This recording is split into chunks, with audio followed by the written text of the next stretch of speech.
مرکز مطبوعات وزارت کارهای داخلی تاجیکستان خبر داد که ماه اکتبر در جمهوری با دو صدمه مرگاور آغاز یافت. از جمله شب 1 اکتبر سال 2023 تقریبا ساعت 01:00 دقیقه راننده ماشین تمغه اوپل استرا مختارف سید حاتم ابوالعزیزویچ سال تولدش 1996 ساکن نویه فرخار هنگام حرکت از سمت شهر دوشنبه به سمت نویه فرخار در 140 کیلومتر شورای دوشنبه کولوب خاروخ کلمه از اوده دوره واسطه نقلیات نبرآمده به سمت حرکت مقابل رو برآمده به ماشین تمغه اوپل استرا تحت دوره قبولوف ایرج جو روبویچ سال تولدش 1989 ساکن نویه دنغره که در کنار چپ روی ماشینگر توقف کرده بود برمیخورد.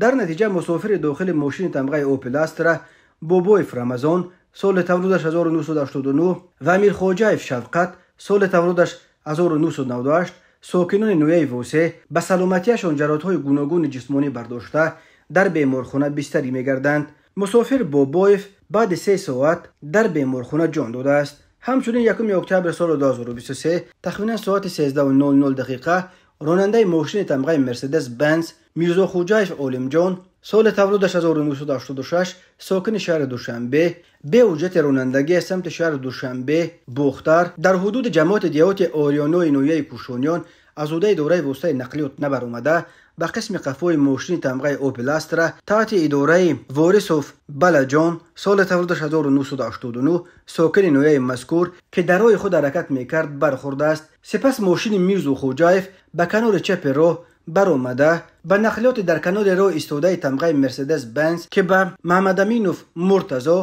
سال تولدش 1991 ساکن امین نویه تعلق دارد برخورده است. در نتیجه راننده ماشین مرسدس بنز میرزا خواجه‌اف، راننده ماشین اوپل استرا وارثوف و مسافران ماشین مرسدس بنز قاسموف خدایبردی سال تولدش 1973 ساکن شهر دوشنبه به سلامتیشان جراحت‌های گوناگون جسمانی برداشته در بیمارخانه بستری می‌گردند و مسافر دیگر ماشین تمغه اوپل استرا ایشان و زیبونیسا سال تولدش 1970 ساکن نویه کوشانیان به سلامتیش جراحت‌های گوناگون جسمانی برداشته در جای حادثه به هلاکت رسیده است. اوی بین حادثه تحقیقات ادامه دارد. هر سال بر اثر صدمه‌ها در راه‌های تاجیکستان تا 400 نفر به هلاکت رسیده، بیش از 1200 تن دیگر معیوب می‌شوند.